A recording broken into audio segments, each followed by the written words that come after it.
following content is for educational and entertainment purposes only. This content should not be taken as medical advice. Welcome back to You Heard It Here with Dr. Gary. This is Earwax Removal vlog number 139.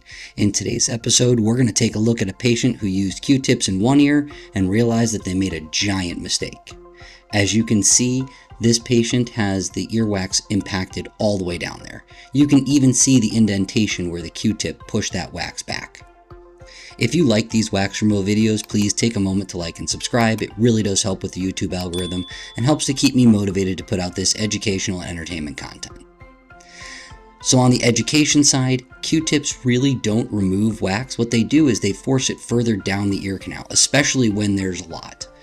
If there was just a little bit of wax, it may come out. On the other hand, when there's a big glob like what you're seeing here, all it does is force it back all the way back to the eardrum and make it very difficult for the patient to hear.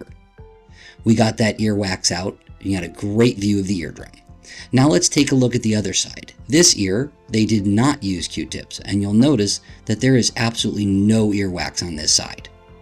I'm not sure why this patient had so much buildup on one side and not the other, but they reported after they put the Q-tip in that ear, everything went silent.